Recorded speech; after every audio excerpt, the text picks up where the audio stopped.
আমার মনে হয় এই আন্দোলনটা ছিল একটা স্বতঃস্ফূর্ত গণ আন্দোলন।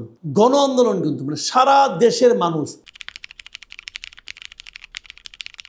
দেখেন, আমি কিন্তু এই অপকর্মকে সরলীকৃত করছি না। যারা জুলাই যোদ্ধা ছিলেন তারাই অপকর্ম করছেন এটা বলা যাবে না। মুক্তিযোদ্ধাদের মধ্যে আমি অনেক দেখেছি ধান্দাবাজ, আমি অনেক দেখেছি। তার মানে সব মুক্তিযুদ্ধে ধান্দাবাজ না।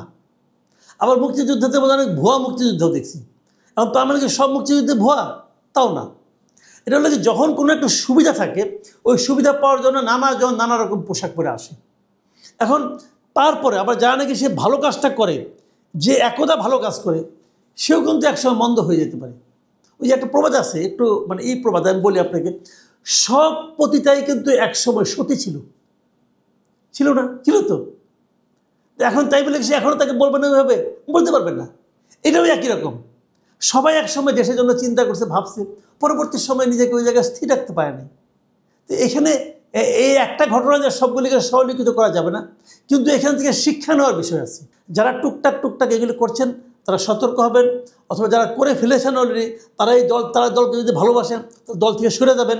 সরে দিয়ে বলবেন, ভাই আমি তো আকাম কোকাম কিছু করছি, আমার কারণে দলকে ডুবাইতে চাই না। এরকম হতে পারে। জামাতে একজন লিডার বলতেছে যে এটা নাকি তারাই নাকি এই মূল নেতৃত্বে ছিল, প্রমাণ করছে। আবার যদি তারাই নেতৃত্বে না থাকতো তাহলে ওই গভর্নমেন্ট কেবল তাদের দলকে নিষিদ্ধ করলো কেন? এটা অসাধারণ যুক্তি দিয়েছেন। বাট আমি এই সমস্ত যুক্তিকে গ্রহণযোগ্য মনে করি না। আমার মনে হয় এই আন্দোলনটা ছিল একটা স্বতঃস্ফূর্ত গণ আন্দোলন। গণ আন্দোলন কিন্তু মানে সারা দেশের মানুষ, মানে শ্রেণী পেশা লিঙ্গ ভেদে সবাই এই আন্দোলনে ছিল। কেন ছিল? কারণ তারা 15 বছর ধরে তাদের মধ্যে আস্তে আস্তে ক্ষোভ জমা হয়েছে। সেই পুঞ্জীভূত ক্ষোভ একদিনে বিস্ফোরিত হয়েছে, হয়ে এই ঘটনাটা ঘটছে। আর কিচ্ছু না এখানে। এই যে যারা ছাত্ররা বলতেছে তারা আদরান ছাত্র, তাদের আমরা এখন নেতা হিসেবে চিনি। কেন এরা কি ডিবি অফিসে যে মুচলেখা দেয় নাই যে আন্দোলন প্রত্যাহার করলাম? দেয় নাই। তাদের ওই লিখিত মুচলেখা তো আমরা সবাই দেখছি।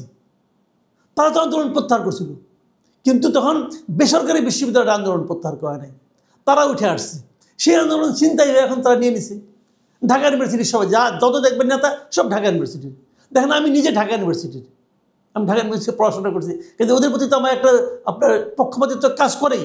কিন্তু তারপরেও আমি বলবো যে ইউনিভার্সিটির একজন স্টুডেন্টও নিহত হয় না এই আন্দোলনে, আপনি সব নেতৃত্ব সেই ইউনিভার্সিটিতে রাখছেন কেন? এটা কি প্রমাণ করে যে ওনারাই সব? প্রমাণ করে না। কাজে কিন্তু দেখেন সব কিন্তু ঢাকা ইউনিভার্সিটি। আপনি একটা দেখেন, মাহফুজ, আসিফ, নাহিদ, কাকে বলবেন, হাসনাত, হান্নান মাসুদ, সার্জিস, সবাই ঢাকা ইউনিভার্সিটির। হোয়াই? কারণটা কি? কোনো লজিক নাই। তারা সেন্টারে আছে, তারা ইয়ার দোস্ত বন্ধুবান্ধব, তারা দখল করছে। এরা হলো আন্দোলনের সুবিধাভোগী। আন্দোলনের সুবিধাভোগী আমরা সবাই। তারা এখন নেতৃত্বের সুবিধাভোগী হয়ে গেছে। হওয়া উচিত হয় না এর কাজটা।